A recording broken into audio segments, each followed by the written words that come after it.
নমস্কার। রাহু জন্মছকে তিনটি স্থানে যদি থাকে তাদের জীবন হয় একদম অন্যতম।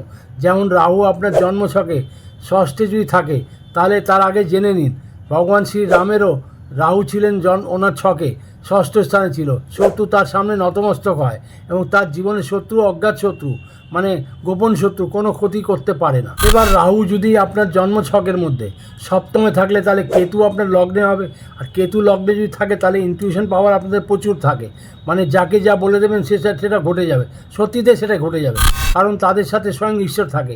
এবং যাদের জন্মছকে রাহু দশমে থাকলে তাদের সামনের মানুষের থেকে 10 গুণ বেশি শক্তি ও বুদ্ধি থাকে।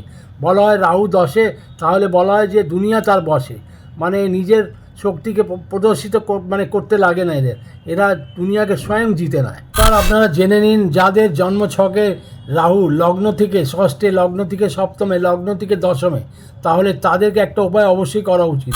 কী করবেন? একটা রূপোর পাত 1 ইঞ্চি বাই 1 ইঞ্চি সেটাকে নিয়ে রূপোর চেনের মধ্যেই গলায় ধারণ করুন। সেটা ধারণ করার দিন হবে শনিবার দিন সন্ধেবেলা কিংবা শুক্রবার সন্ধেবেলা ধারণ করতে পারেন। এটাকে করলে কী হবে, আপনার সারা জীবন সুরক্ষিত থাকবেন আর নিজেকে প্রাউড ফিল করবেন। ভীষণ লাকি মানুষ হন আপনারা।